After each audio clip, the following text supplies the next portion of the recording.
The Order of the Temple of Solomon had been founded in the aftermath of the First Crusade, a Christian military expedition which had captured Jerusalem from the Muslims.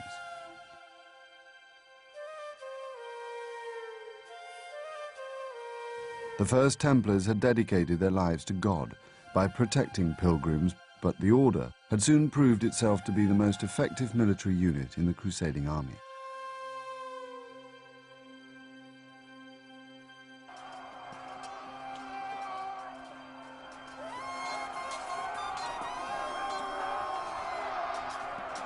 At the Horns of Hattin, the Templar Knights had been singled out by Saladin and almost eliminated from the Holy Land. But in their short 60-year existence, the Templars had constructed an enormous support network throughout Western Europe that provided the front line with men and supplies. In fact, this elite military unit had created for itself the world's first multinational corporation.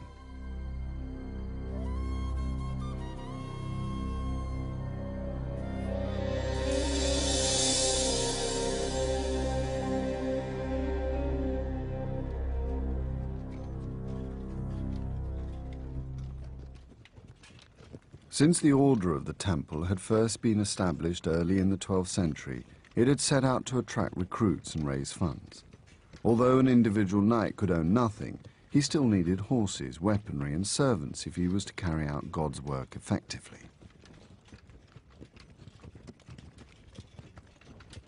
The King of Jerusalem had initially aided the Templars. Among the many reasons for doing so was the knowledge that visiting pilgrims brought much-needed income to the fledgling Crusader states. Pilgrims required food and lodging, they paid road tolls, and they brought gifts. From the very beginning, the Templars were entirely comfortable with the economic realities of serving God in the Holy Land.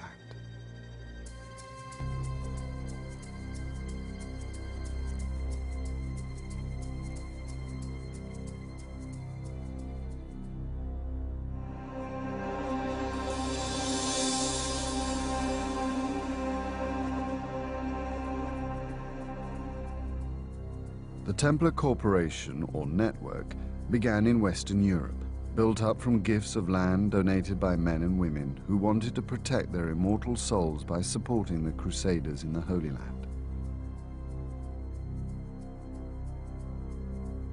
Many of the earliest donations received by the Templars were from men who wanted to join the order themselves. One of the most substantial donors came from Champagne, in northern France.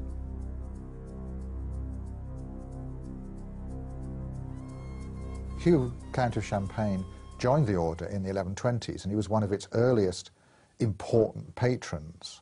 But once he joined the order, he lost the status that came with being an important territorial ruler.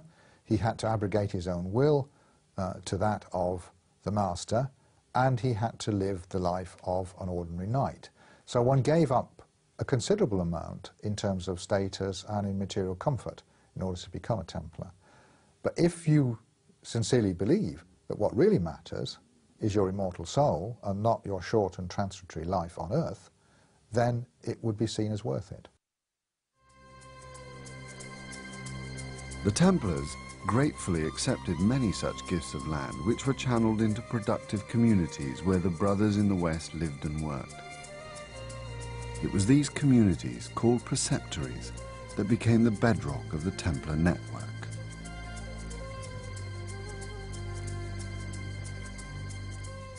I think that the Templars gave a good deal of thought to the best way of exploiting their Western preceptories for the purposes of supporting their military front line. But it's not entirely easy to do this consistently, since by their very nature donations tend to be random.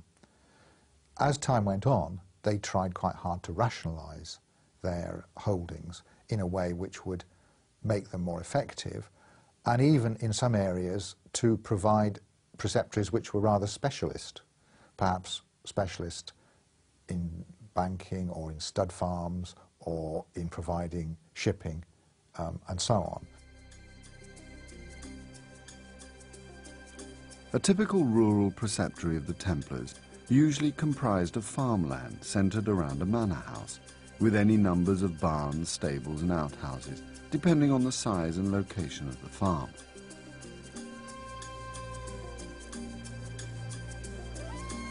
No entire preceptories remain today, but many individual buildings do. These enormous barns were constructed by the Knights Templar more than 800 years ago. The aim of all Templar preceptories was to make money. A third of all income went to the knights on the frontier. Every donation, large or small, was fully exploited for maximum revenue. If they were given unused land, they had it settled and cultivated. New mills, wine presses and ovens were constructed to soak up the extra agricultural produce, and new village and town markets were created. In this way, the economy of an entire region could steadily be boosted. But it also meant that the Templars could take economic control of whole areas as they bought up businesses and land. In the Champagne town of Provins, the Knights Templar would eventually own more than 70 properties. The Templars were always improving their market position, and their dominance caused considerable resentment among both peasants and landholders. To their rivals, the Templars had one particularly unfair advantage. Their holdings were exempt from taxes or tithes. It was normal for the population, in one form or another, to pay tithes. The Templars were granted an exemption from tithe on the land they acquired, which enabled them to grow perhaps more rapidly than they would have done before. So in that sense, they're not paying the proportion of their income into the church, which you might normally have expected them to have to do. Again, the justification here is that the money is being contributed towards the church, it's been contributed towards the Holy War. I think inevitably, however, when somebody gets a privilege, somebody else objects to the fact that they have a privilege.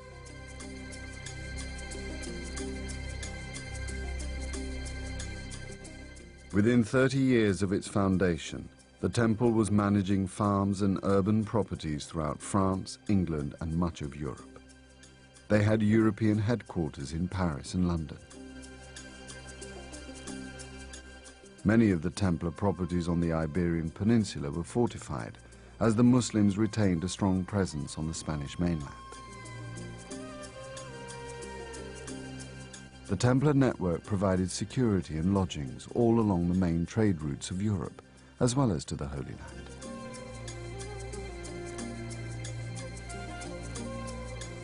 Some of their most important offices were at the main Mediterranean ports.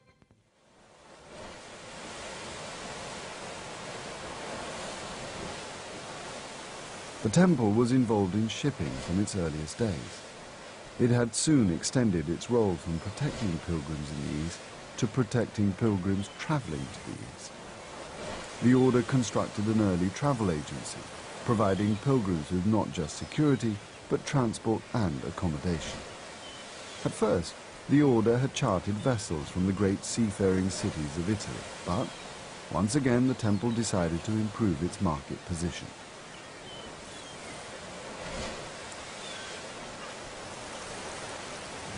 It built its own ships and consolidated its long-distance travel business, an industry it had helped to create in the first place.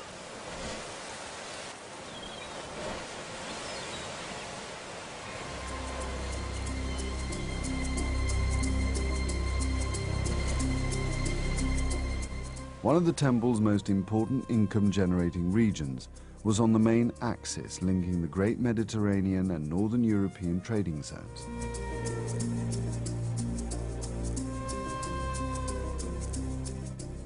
The Champagne region of France, one of the temple heartlands, was a bridge between North and South Europe. It was here that enormous trade fairs developed, which ushered in the dawn of international business.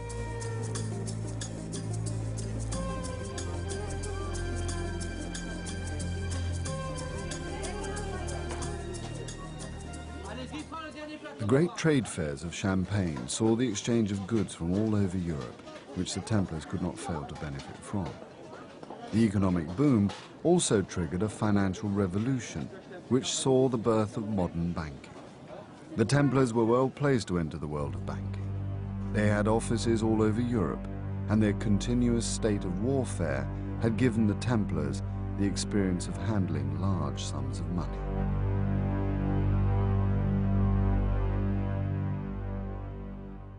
One of the reasons why the Templars were effective bankers was that people trusted them. And they trusted them not only because of their integrity, but also because they had the physical means to defend the money which they held. They had castles and they had armed men who could accompany any movement of actual specie if that was required, and they maintained their reputation for paying when required, and for honest dealing. And in that sense, therefore, the Templars were successful as bankers. The Templar Bank in Paris performed most of the functions that one would associate with a modern bank. It made loans, you could deposit money there, it actually had an open cash desk which was open many days of the year, particularly when it was most needed, at times when payments were being made at the end of the harvest and so on. It kept separate accounts for people. It was involved in the transfer of currencies. It was involved in investment. So most of the functions you would associate with a modern bank can be seen at least in the Templar banks in Paris and in London, and also in a number of other places as well.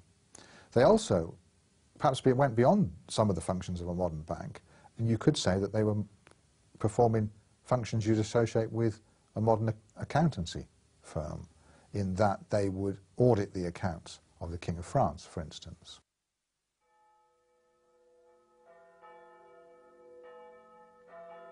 The Templars' unparalleled financial acumen and entrepreneurial drive had brought the warrior monks untold wealth.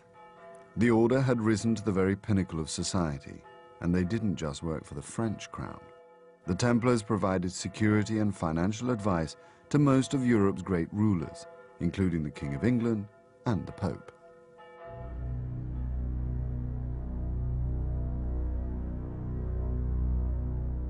But for many observers, there was a difference between what the Templars were supposed to be, poor knights of Christ battling with the infidel, and what they appeared to be, hugely wealthy aristocrats with royal connections.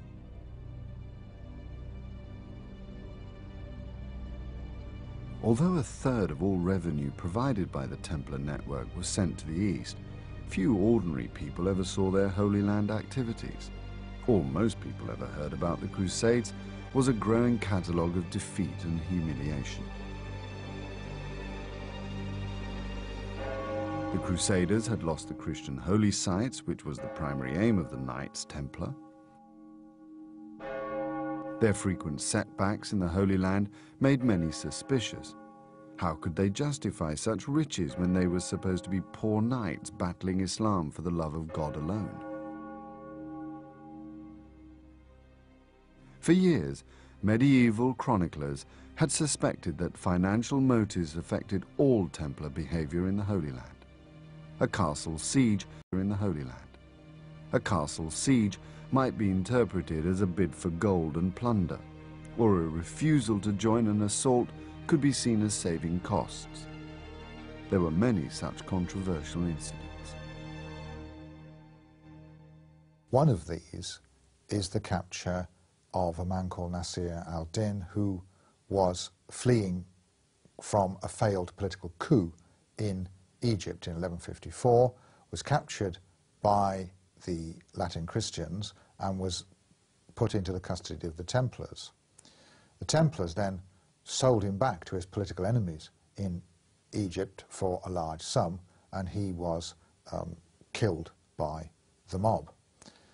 The story that is told by some chroniclers is that this man, however, was interested in being converted to Christianity. And this doesn't redound very well on the Templars. It looks as if they're more interested in gaining the ransom money than in conversion. But the Templars did not always take the money. Soon after their construction of a new castle on the Jordan frontier, they received a visitor. The Muslim leader Salah ad-Din came and tried to purchase the castle from the Franks. He offered them a huge sum of money, 60,000 gold coins. And the Knight Templars refused to sell the castle. He augmented his offer to 100,000 gold coins. And the Knight Templars, as usual, boldly refused the offer. They didn't know that within few months, not only that they will lose the 100,000 gold coins, they'll lose the castle and their life as well.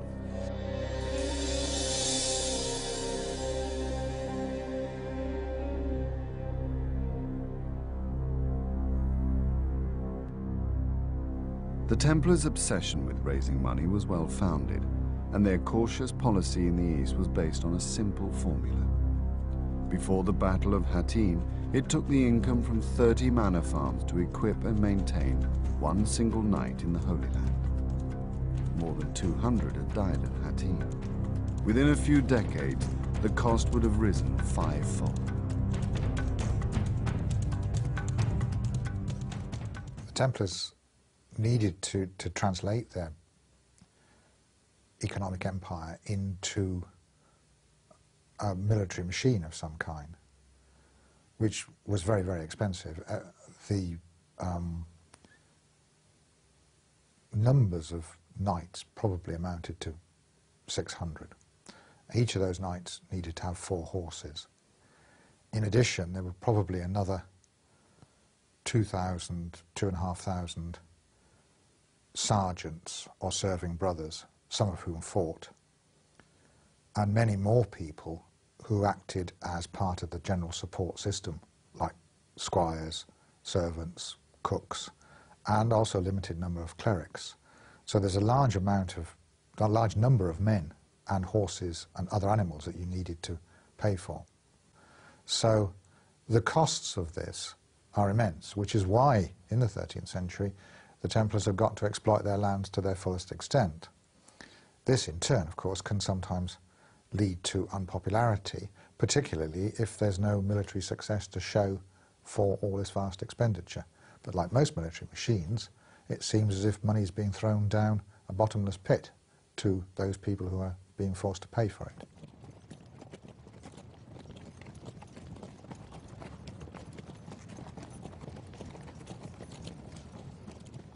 A Crusader knight's single most expensive item was his horse. The Templar force in the Holy Land would have required about 4,000 horses, most of which would have come from the Western network. The Muslims understood the economy of war as well as the Templars, and in battle targeted the Crusaders' horses.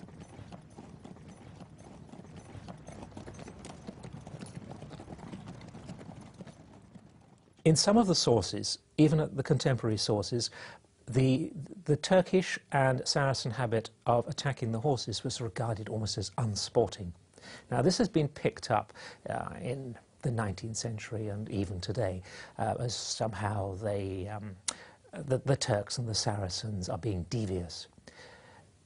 I have to say this is somewhat unfair because they're entering battle to win the battle.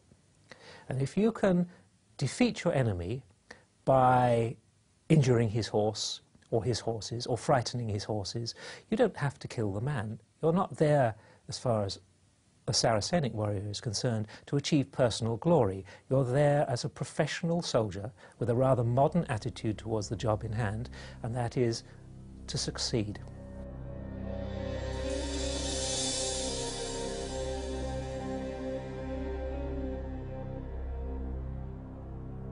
Saladin's capture of Jerusalem had triggered a wave of crusading enthusiasm throughout Europe. The Holy City would once again be the target of a major Christian expedition. For the Templars, the new crusade was the first opportunity since Hattin to translate its massive economic resources into a military machine.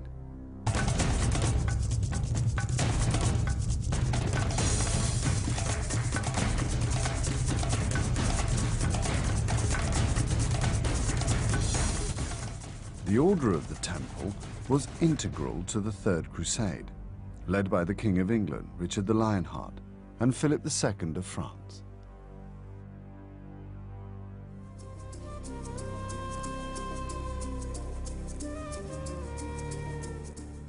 The remnants of the Crusader state in the Holy Land on the arrival of the Third Crusade existed around the three remaining cities, Antioch, Tripoli, and Tyre, all supported by sea from Sicily.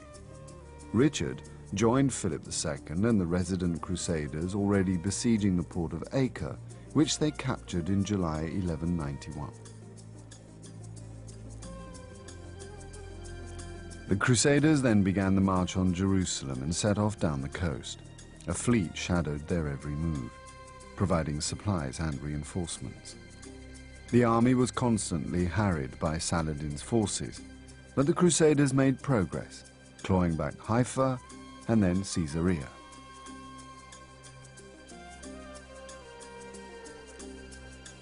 On the road to Assur, Saladin attacked in strength. The Crusaders lined up with the disciplined military orders in the vital stations. The Muslim attack was driven off by a powerful Crusader counterattack. Richard's victory over Saladin meant the Crusader state was once more firmly established in the Holy Land. Richard took Jaffa, but Jerusalem itself was just too vulnerable to Muslim attacks. The Templars had played an essential role in the Third Crusade, providing logistical support, but mainly as a coherent, disciplined military outfit Richard I could rely on at all times. Whatever his many faults, Richard did commit resources and indeed risked his own life and health many times for the cause of the Crusades, and I think he discerned the Templars were equally prepared to make that commitment. The master of the Temple, Gerard de Vredefort, died. There was a vacancy in the mastership, and Richard wished to extend his influence in that direction and managed to secure the election of one of his own vassals, a man called Robert of Sable, as master. And from then on, there was quite a close link between the Temple and Richard, and they became a very important part of his army after the taking of Acre and the march south towards, supposedly towards Jerusalem, but which never in fact took Jerusalem.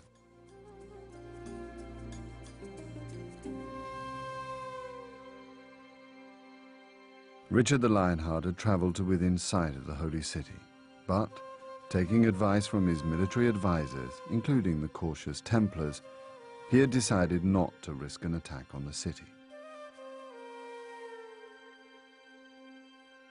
1 year later, Richard negotiated a treaty with Saladin, which allowed Christian pilgrims to visit the Church of the Holy Sepulchre.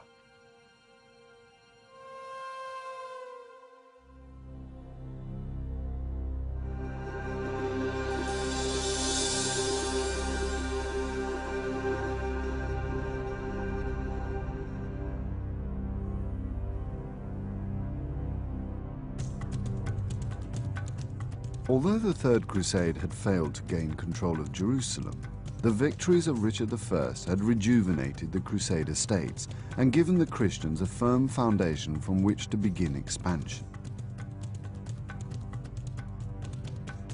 The Templars immediately began an enormous building program that would continue for decades. The Templars created their new headquarters in the port of Acre, which became the new capital of the Christian Holy Land for the military orders and the Italian trading cities. Much of the Hospitallers compound exists today, but little remains of Acre's Templar quarter. this enormous tunnel, constructed beneath the city, is just one testament to the effort and resources the Knights Templar must have invested in the East.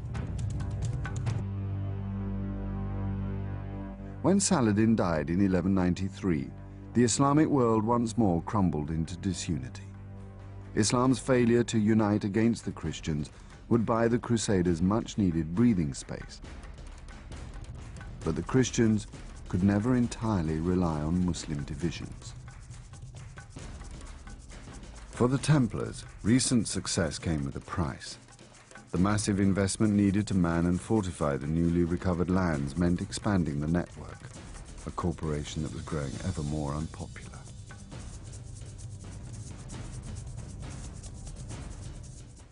The Templars' reputation tended to take a bit of a knock back in Europe rather than in the Middle East, because back in Europe is where they're coming to be seen as rich, almost money-grubbing. They became bankers, and nobody likes bankers. So there was a jealousy, a resentment. But this is not immediately transferred through those who are stationed out there on the frontier, manning the castle walls and so on. One place where the Templars' unpopularity actually deteriorated into violence was on the island of Cyprus. In an awesome display of their wealth and resources, the Templars had purchased this entire country from King Richard, who had conquered the island en route to Palestine. However, Richard realized that he couldn't govern it himself, and he couldn't hold it himself, and therefore he turned to the Templars as possible rulers of this island. And he sold the island to the Templars for a large sum of money. Unfortunately, the Templars never committed sufficient troops and resources to governing it, and after quite a short time there was a revolt, which the Templars survived, but which was enough to deter them from wanting to hold it any longer.